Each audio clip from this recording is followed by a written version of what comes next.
Hello everyone, I am back with something new. I took some time off so I can go ahead and learn some new things and polish up on my ventilating skills. As you see here, I am doing something totally different, out of my comfort zone, compared to what you've seen in my other videos who follow me. Now I am catering mostly to ventilating my own wigs. And to start it out, I wanted to show you all this synthetic wig that I'm ventilating here. This closure was a 2.5 by 5-inch closure that I was making. As you can see here, the different steps from starting in the back and making my way up. This was my first one that I tried out, and you see I have the brown on the side. I really didn't care for that, so when I started making more wigs with the closures, I didn't use that, but for this particular video, I did use it, but no, I didn't like the way it looked.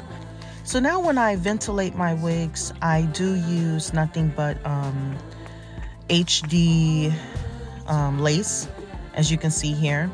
I get it from Switzerland, so it's very nice lace. As you see, this is the bundles I was using for the synthetic wig that I was making, which is very natural looking. See, that's why I didn't like it. You see how it looks there on the outside? For some reason that bothered me, but this was just a wig I was making for myself, so I didn't really care too much about it. But yeah, when I make my closures now, I don't use any type of sidings on it. I learned how to just make it without that, but yeah, it just looked bulky to me. That really bothered me. And I don't need to show you all how to sew wefts on a machine. There's so many videos with that out now, so don't need to see that. But I'll go ahead and skip to the next one. So then we got me cutting the lace here, so I can start sewing on the machine, which we're going to skip and go right to the boom, to the bam. That's the after look. As you know, since it's synthetic hair, you can't bleach the knots. So this is not bleached. There's no editing to this video. That's literally how the freaking scalp looks, because I was using one strand of hair through each hole. So the less hair you use in each hole, it's like the more natural look, which I'm hoping that everyone is trying to go for now. We don't want wigs that look wiggy in 2024. Yeah, so as I said, there's no editing to these pictures. So how the scalp looks is how it looks on my head. That is without me gluing it down, as well as me just wearing a stocking cap up under it.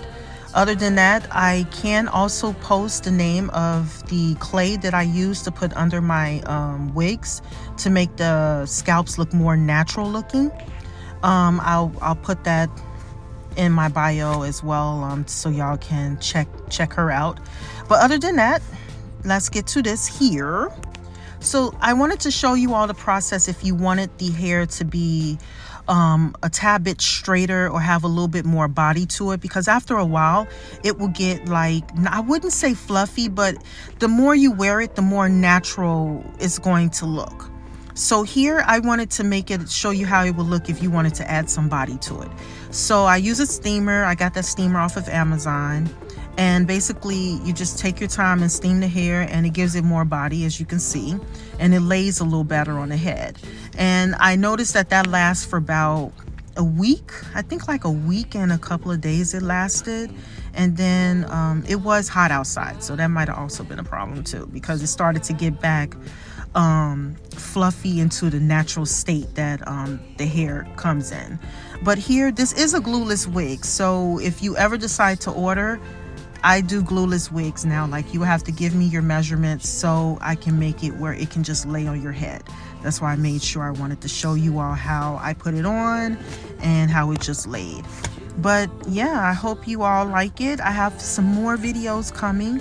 I thank you again for everyone that has been staying with me and waiting patiently for me to add more videos.